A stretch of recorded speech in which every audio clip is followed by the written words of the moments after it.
Bonjour à toutes et à tous, bienvenue sur le podcast Culture Design, il est temps de casser des chaises. Pour clore cette saga sur l'écologie, je vais vous parler de collapsologie. Mais tout d'abord, je tiens à signaler que ce n'est pas une discipline scientifique reconnue.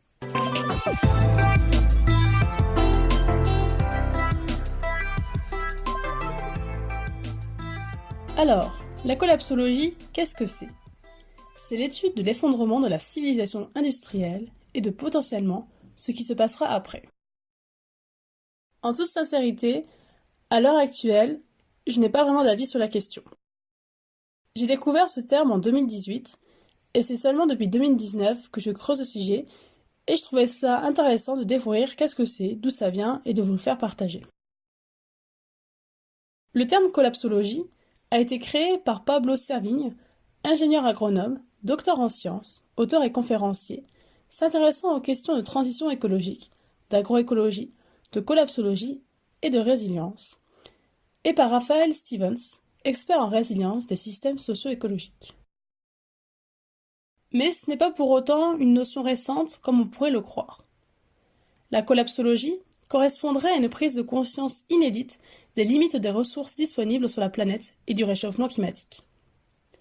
Selon cette représentation courante, mais fausse, nous sommes les héritiers d'une génération aveuglément optimiste parce qu'elle a vécu des périodes de croissance fortes et d'énergie bon marché. Et cet héritage ferait de la génération suivante des personnes légitimement angoissées.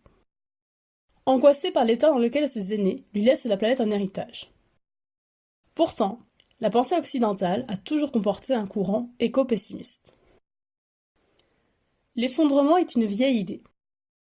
Deux universitaires canadiens, Johanna Sursmack et Pierre Desrochers, ont donné sur le site Areo une analyse assez exhaustive des essais qui peuvent être considérés comme ayant anticipé la vogue collapsologique actuelle. Brice Couturier, journaliste, cite des éléments historiques dans l'émission Qu'est-ce que la collapsologie sur la radio France Culture.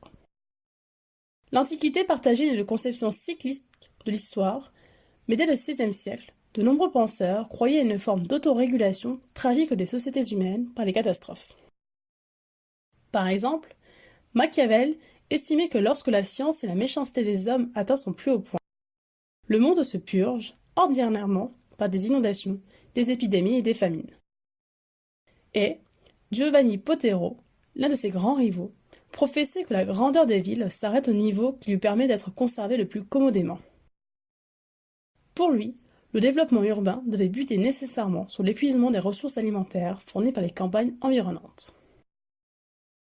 Pour Couturier, la théorie éco-pessimiste la plus cohérente est certainement celle qui a été écrite par Malthus au début du XIXe siècle. Du fait de la croissance démographique, cet économiste britannique estimait que la population augmente de façon exponentielle, tandis que les ressources ne croissent que de façon arithmétique. Conclusion. À moins d'un rigoureux contrôle des naissances, l'humanité est condamnée à la famine. Couturier cite aussi Mankind as a Crossroad, best-seller en 1923, écrit par le généticien et botaniste américain Edward Murray East, professeur à Harvard, le paléontologue Henry Fairfield Osborn Jr., qui écrit en 1948 La planète du pillage, et Paul Ehrlich en 1968 avec son livre La bombe P. Tous annonçaient la fin de la civilisation sous forme de guerre d'extermination et de nature qui reprendrait ses droits en rendant notre planète inhabitable, et ce, à la fin du XXe siècle. Et nous pouvons affirmer qu'aujourd'hui, au XXIe siècle, ils avaient tous tort. Nous sommes de plus en plus nombreux et nous mangeons de mieux en mieux.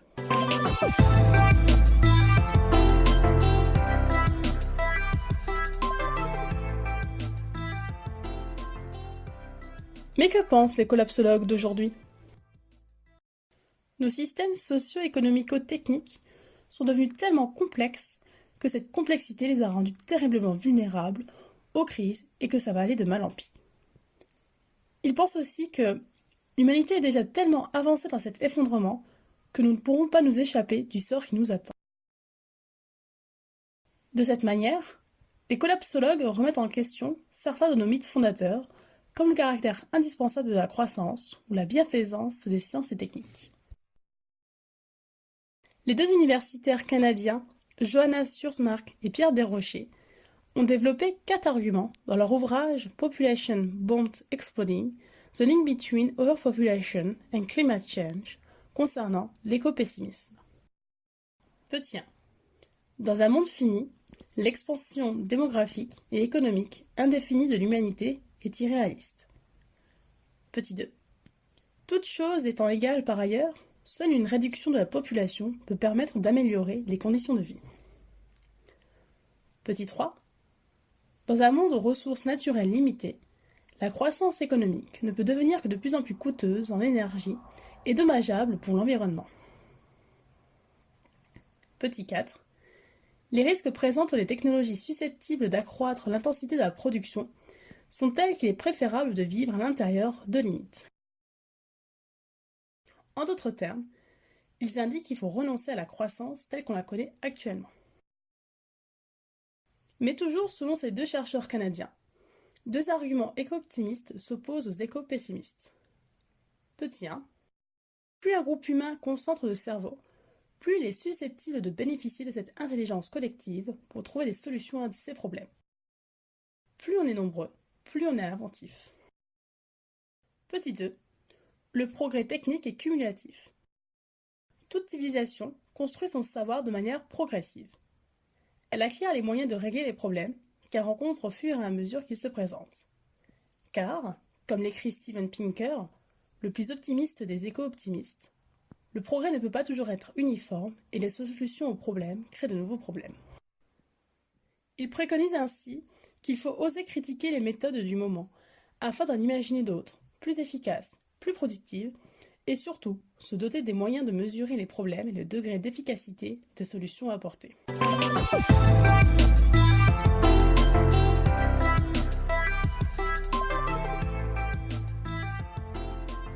C'est ainsi que je me suis demandé, quelle est donc la place du design dans ce monde qui change? Quelle est la responsabilité du designer dans ses conceptions? Et pour réfléchir à ces questions, je me suis appuyée sur 4 designers.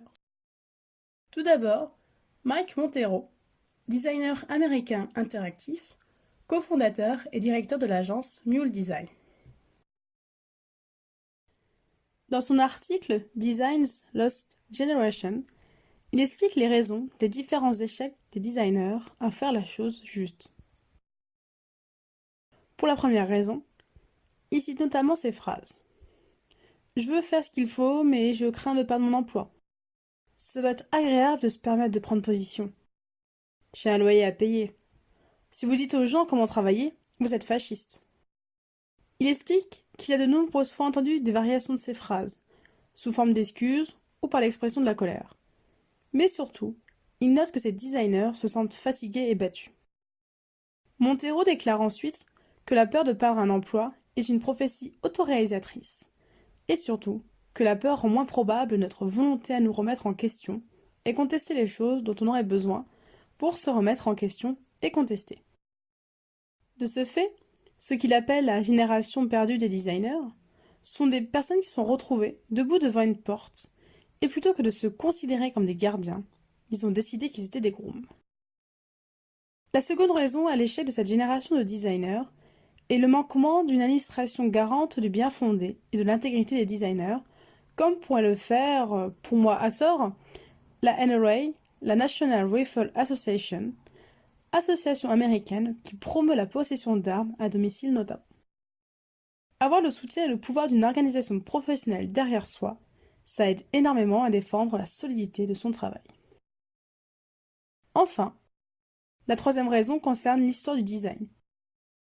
Le domaine du design a d'abord été défini par les ingénieurs et leur définition du design est encore largement acceptée par une grande majorité de designers travaillant dans le domaine aujourd'hui.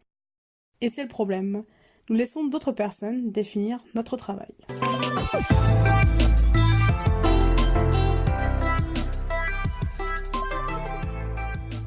Ensuite, Geoffrey Dorn, designer indépendant et engagé dans les questions sociales, écologiques et politiques. Dans son article « Du design à l'effondrement, par où commencer ?» #collapsologie. Et à travers son travail de designer, Il propose de diffuser le sujet autour de nous, avec nos moyens graphiques, en posant des questions et en mettant au centre de nos actions ce sujet de l'effondrement, afin que des portes s'ouvrent, des questionnements aussi, et que de nouvelles idées germent pour travailler et vivre autrement. Voici une liste non exhaustive des questions que Dorn propose. Comment être plus résilient? Quel sens et quelle place dois-je donner à mon métier dans tout cela? Comment gérer émotionnellement ce sujet? Comment rendre les citoyens, ses proches et soi-même plus autonomes, moins dépendants du système de la croissance exponentielle, de l'État ou de la ville? Comment réapprendre les savoir-faire qui précédaient la civilisation thermo-industrielle? Dois-je parler de ces sujets à mes proches et à ma famille? Quel chemin personnel puis-je emprunter pour ne pas être déprimé, mais avoir conscience de ce qui se passe? Dorn explique que le design doit s'inscrire véritablement dans une dynamique altruiste, afin de penser différemment le travail, les relations sociales, l'amour, la psychologie, la consommation ou plutôt son absence, l'alimentation, son lieu de vie actuel, les activités du quotidien, ses apprentissages, etc. Grâce à l'effondrement, c'est l'occasion ou jamais de créer avec son cerveau et ses capacités, mais aussi avec son cœur. Dorn parle aussi de résilience, en cherchant la décroissance capitaliste, l'autonomie. Par exemple, en développant et favorisant les systèmes simples, locaux, les circuits courts, en rendant autonomes ses proches, ses collaborateurs, ses clients, en investissant ses revenus dans des structures autonomes, locales et durables. Et il ajoute que surtout, il faut tisser dès maintenant les liens sociaux forts pour échanger, débattre, construire ensemble et s'entraider aussi, intellectuellement et psychologiquement, sur ce sujet de l'effondrement. Il concerne tout le monde, c'est donc dans le collectif que cela se construira.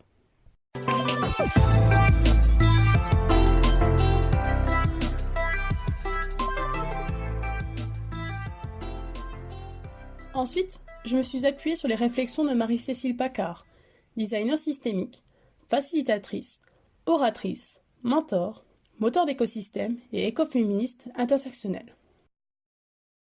Elle propose un éveil à une autre vision du monde. Dans son article S'éveiller à l'effondrement, elle cite Gunther Pauli, entrepreneur de la bioénergie et collapsologue optimiste. Selon lui, l'exponentiel n'a pas de sens. Sur bien des aspects, l'exponentiel, c'est le suicide. Un arbre ne peut pas grandir jusqu'à l'infini, il se suiciderait par sa taille. Paccard explique aussi que notre société mondialisée qui balance du non-sens par poids lourd, entier, se cassera la figure à un moment donné, partageant la pensée de Pauli, balayant d'un revers de main les glorieux innovateurs qui ont de leur dire déjà sauvé le monde avec leurs batteries et leurs véhicules électriques miraculeux. Pour elle, cet effondrement, c'est la voie possible à de nouvelles opportunités et propose de mettre nos savoir-faire au service de la sensibilisation du grand public. Et si on s'en sortait? Paccard, comme Dorn, parle de nos capacités de résilience dans son article « Et si on s'en sortait après tout ?» traduit de l'original, écrit par Mike Montero.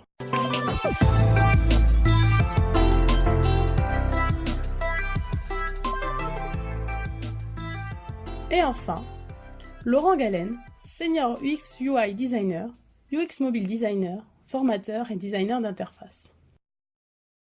Pour Galen, le designer porte en lui la capacité de relier les mondes. L'humain qui porte une pensée design ne peut être seulement dans le monde intellectuel. Il ne peut pas non plus être uniquement sur le terrain. Il recherche en continu et transfère dans le champ de l'action dès qu'il a des pistes. Pour traiter des sujets complexes comme celui de l'effondrement, il ne peut le faire seul et a besoin des humains et des idées de ces deux mondes. Alors, il connecte les diversités, il apprend les différents langages et modèles de pensée, il facilite les collaborations, il devient en quelque sorte un caméléon au service des autres. Galen met ainsi en évidence l'importance de la pensée systémique, en travaillant les liens entre tout ce qui fait partie de la nécessaire diversité du vivant, en privilégiant le travail collaboratif plutôt que le débat. Il explique que ce qui compte, c'est de ramener dans le réel les concepts intellectuels des uns avec les contraintes au terrain et les expériences des autres. S'inspirer des idéaux, oui, mais pour passer à l'action rapidement, expérimenter, tester. Être un designer de l'effondrement, c'est porter une responsabilité politique. Responsabilité qui s'exprime non seulement par des concepts intellectuels et des histoires, mais surtout par des actions collectives. C'est une politique qui s'écrit au même moment qu'elle se construit. Il conclut ensuite que la pensée systémique porte la conscience de la complexité et de la nécessité de collaborer. Elle permet par une collaboration intelligente de détecter les urgences et surtout les causes de nos problèmes de société. Si l'on a les causes, alors il est possible de passer à l'action en reliant les acteurs, les expertises et les ressources complémentaires. C'est à ce moment précis que l'on peut utiliser des modèles, des méthodes et des outils pour faciliter l'intelligence collective et la synergie d'un groupe. Alors un prototype de solution peut émerger, être testé. On apprend, on réoriente et on lance une nouvelle action et ainsi de suite. Voici les premiers pas proposés par Galen. Si l'on part du postulat que les humains n'ont plus le temps, il met en avant l'hypothèse que les humains l'utilisent pour avoir de l'argent.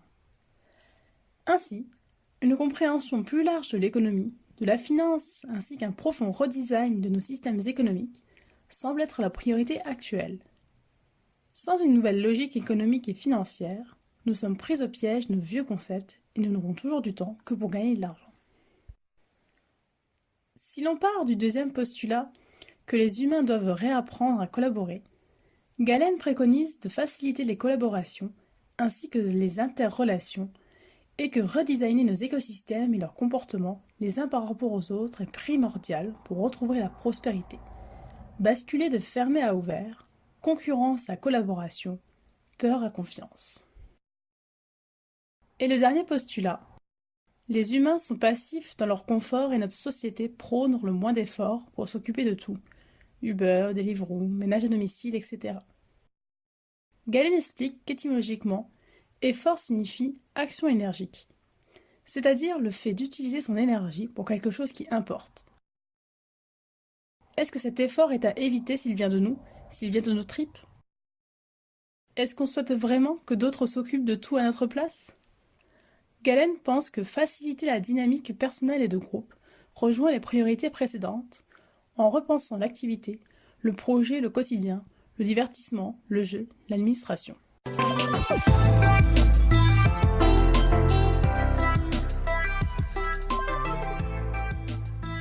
Enfin, pour conclure, sans que je puisse fermer totalement cette discussion, car il y a tellement à échanger et tellement d'inconnus, vous pourrez aller en septembre 2020 à Lille, assister au nouveau colloque d'Ethics by Design à la CCI de Lille. Je vous partage la question qui sera le principal sujet de ce colloque et qui est tout à fait celle que je me pose. Comment le design doit-il s'adapter et comment peut-il aider à prendre en compte les défis de notre société ? Vous retrouverez toutes les sources concernant le podcast sur mon site internet massomarion.wixsite.com/website dans la rubrique blog puis podcast. Vous pouvez vous abonner à ce podcast sur de nombreuses plateformes telles que Deezer, Spotify, iTunes Podcast, YouTube ou encore Podcast Addict. N'hésitez pas à le partager avec votre entourage, à faire un don sur ma cagnotte Tipeee ou à me laisser votre avis. Je me ferai un plaisir de le lire lors d'un prochain épisode. À la semaine prochaine!